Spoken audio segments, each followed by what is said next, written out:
मित्रों नमस्कार। शिखरवाणी यूट्यूब संस्करण में आपका स्वागत है।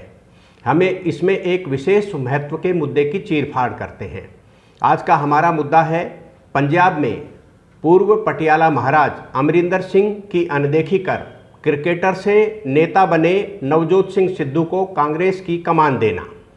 शीर्षक है सिद्धू कर पाएंगे सिद्ध या कैप्टन हो गए चित्त।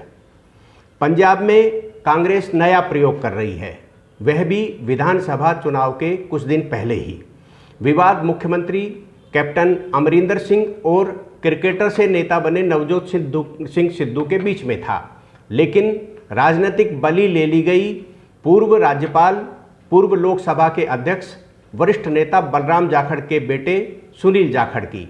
वे पंजाब कांग्रेस के अध्यक्ष थे। उन्हें हटाकर नवजोत सिंह सिद्धू को यह जिम्मेदारी दी गई है।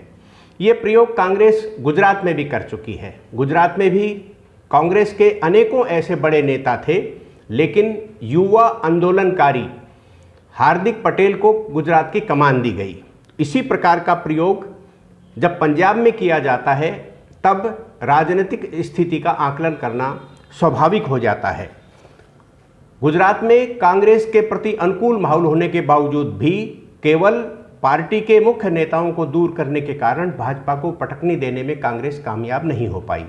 अब पंजाब में वही प्रयोग दोहराया जा रहा है और उस नवजोत सिंह सिद्धू को कांग्रेस की जिम्मेदारी दी गई है, जिन्होंने राहुल गांधी के लिए पप्पू शब्द इजाद किया था और वो एक बड़े लॉफ्टर जज के रूप में चर्चित रहे हैं। इसका क्या लाभ कांग्रेस उठा पाती है, यह देखने वाली बात होगी। लेकिन कांग्रेस के नेतृत्व की तरफ जब हम देखते हैं, तब 125 साल पुरानी कांग्रेस का नेतृत्व इससे पहले कभी कमजोर नहीं था।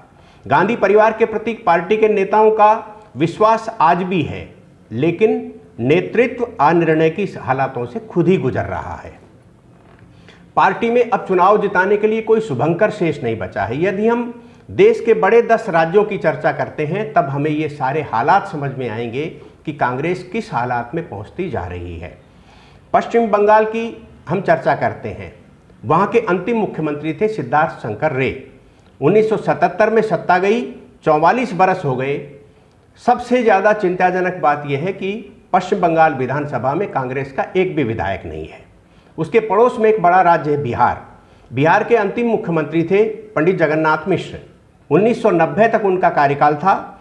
31 बरस हो गए। कांग्रेस वहां जो है सत्ता में नहीं लौट पाई। आज विधायकों की संख्या मात्र 19 है। उत्तर प्रदेश विधानसभा का यदि हम विश्लेषण करते हैं तो 89 में कांग्रेस के अंतिम मुख्यमंत्री थे पंडित नारायण दत्त तिवारी। 45 साल से सत्ता भार है। मात्र 7 विधायक उत्तर प्रदेश विधानसभा में बचे हैं और अब चूंकि अगले वर्ष वहाँ चुनाव होना है, तो परिस्थितियाँ किस प्रकार की होंगी वो समझ सकते हैं। यूपी से सोनिया गांधी जी स्वयं सांसद हैं। राहुल गांधी अपनी परंपरागत सीट हार गए और वायनाड से सांसद हैं। खुद प्रियंका गांधी जी बागडोर संभाल रही हैं और बात का अनुमान इसी से लगाया जा सकता है कि वे किसी भी राजनीतिक दल के साथ समझौता करने के लिए तैयार बैठी हैं, लेकिन कोई भी राजनीतिक दल रुचि नहीं दिखा रहा है। महाराष्ट्र में पार्टी 15 साल तक लगातार सत्ता में रही।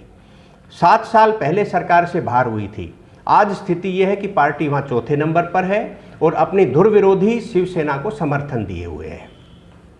तमिलनाडु में 1967 के बाद कांग्रेस सरकार में नहीं लौटी, यानी प्रारंभिक दिनों के बाद छोड़ दिया जाए तो वहाँ सरकार डीएम की और एआईएडीएमके की बनती है।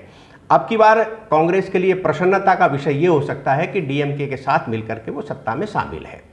कर्नाटक के बारे में माना जा सकता है कि पिछली बार सिद्धारमैया जी की सरकार थी और इस चुनाव में वो हार गए, लेकिन यही प्रयोग जो है कर्नाटक में हुआ कि भाजपा सरकार में नहीं आए, इसलिए देवेगौड़ा जी के पुत्र कुमार स्वामी को समर्थन देकर उनकी सरकार बनाई। लेकिन विधायकों की तोड़फोड़ और विधायकों के इधर उधर हो जाने के कारण वहाँ की सरकार गिर गई। उड़ीसा अगला बड़ा राज्य है, 7वां बड़ा राज्य है, जहाँ 21 साल से नवीन पटनायक बीजू जनता दल के रूप में मुख्यमंत्री का कार्यभार संभाल रहे हैं। हेमनंद बिस्वाल कांग्रेस की तरफ से अंतिम मुख्यमंत्री थे। समझ सकते हैं कि 21 साल से जब एक ही राजनीतिक पार्टी के नेता हैं, तब कांग्रेस की हालत वहाँ क्या होगी। ये बात सच है कि कांग्रेस वहाँ दूसरे नंबर की पार्टी है। गुजरात के अंदर कांग्रेस का प्रयोग विफल हो गया, जैसा कि हम उल्लेख कर चुके हैं।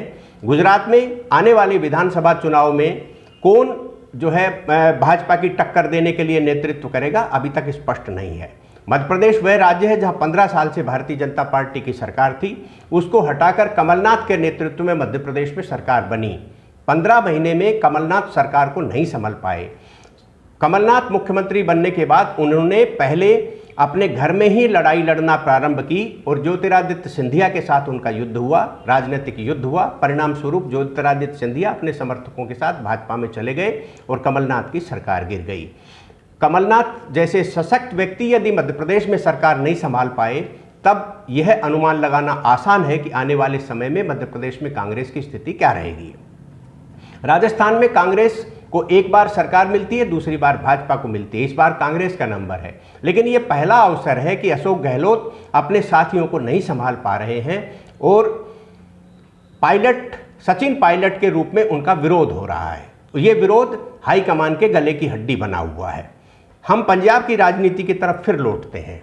पंजाब में क्या एक शाही परिवार का व्यक्ति जिसकी कांग्रेस में कद्र है, पंजाब के लोग सम्मान करते हैं, उनके नेतृत्व में सरकार बनाने के लिए नवजोत सिंह सिद्धू का सहयोग कितना भारी पड़ेगा, ये देखना पड़ेगा। अकाली दल का नंबर है सरकार का, क्योंकि एक बार छोड़कर एक बार पंजाब में सरकार बनने की परंपरा थी। पिछली बार अकाली दल को 2 बार केवल इसलिए सरकार मिल गई कि नरेंद्र मोदी का जो एक लोकप्रिय चेहरा था वो अकाली दल के साथ था, जो इस बार नहीं है। इससे अकाली दल को एक नुकसान हो सकता है हिंदू वोटों का। पंजाब में हिंदू वोट जो विशेष रूप से अबोहर, फाजिल्का और अन्य क्षेत्रों में हैं, उनका अकाली दल को समर्थन न भी मिल पाए, लेकिन सुनील जाखड़ को हटाए जाने का परिणाम विपरीत हो सकता है। तो कांग्रेस ने अपने लिए रास्ता साफ किया है या अपना खड्डा खोदा है, इसका परिणाम चुनाव के परिणाम देंगे। यहाँ आम आदमी पार्टी को भुलाया नहीं जा सकता। पंजाब में आम आदमी पार्टी के सांसदों की संख्या भी पर्याप्त है, विधानसभा में भी उनके सदस्यों की संख्या काफ़ी है। आम आदमी पार्टी के मुख्यमंत्री अरविंद केजरीवाल लगातार पंजाब का दौरा कर रहे हैं, इसलिए पंजाब एक ऐसी स्थिति में आकर के खड़ा हुआ है कि यदि अकाली दल भाजपा के साथ आने की बजाय बहुजन समाज पार्टी के साथ जाकर चुनाव लड़ने की कोशिश करता है, भारतीय जनता पार्टी अपने स्तर पर चुनाव लड़ करके वोटों में सेंध लगाती है, तो अकाली दल का पलड़ा डूबने की संभावना है। इसका लाभ आम आदमी पार्टी कितना उठाती है, ये चुनाव परिणाम में देखने को रहेगा। अब स्थिति बनती है केवल एक राजघराने से हटा करके, नेतृत्व हटा करके कांग्रेस यदि अपने क्रिकेटर को और जो लाफ्टर में एक जज के रूप में महत्वपूर्ण भूमिका निभाकर लोकप्रिय हुए हैं, उनके माध्यम से यदि सत्ता प्राप्ति की आशा देख रही, तो ये कांग्रेस के नेतृत्व पर निश्चित रूप से सवाल उठाया जा सकता है।